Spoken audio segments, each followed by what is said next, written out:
జిల్లా నసరులాబాద్ మండలం కేంద్రంలోని బస్టాండ్ వద్ద ఉన్న ఇండియా 1 ఏటీఎంలో చోరీకి విఫలయత్నం చేశారు దుండగులు. ఏటీఎం వెనుక గది డోర్ తాళం పగలగొట్టి డబ్బులు తీసే ప్రయత్నం చేశారు. డబ్బులు పడకపోవడంతో అద్దాలు పగలగొట్టి దొంగలు పారిపోయారు. స్థానికులు 100కు డయల్ చేయగా పోలీసులు సంఘటనా స్థలానికి చేరుకొని సీసీ ఫుటేజ్ ద్వారా దొంగలను గుర్తించి పట్టుకునే ప్రయత్నం చేస్తున్నారు.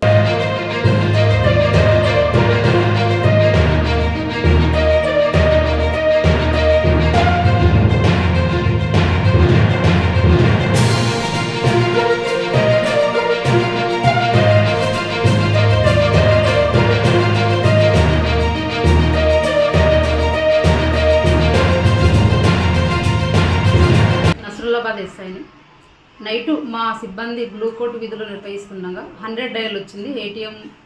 ఏటీఎంలో థెఫ్ట్ జరుగుతుందని వెంటనే మా సిబ్బంది అక్కడ ఏటీఎం దగ్గరికి వెళ్ళి చూడగా అక్కడ అద్దాలు పగలగొట్టున్నాయి. ఎవరో గుర్తు తెలియని వ్యక్తులు వచ్చి అద్దాలు పగలగొట్టారని మా సిబ్బంది ఫోన్ ద్వారా తెలియజేయగా నేను వెంటనే వెళ్ళి అక్కడ విచారించగా చుట్టుపక్కల వెతగా ఎలాంటి ఆధారాలు లభించలేదు.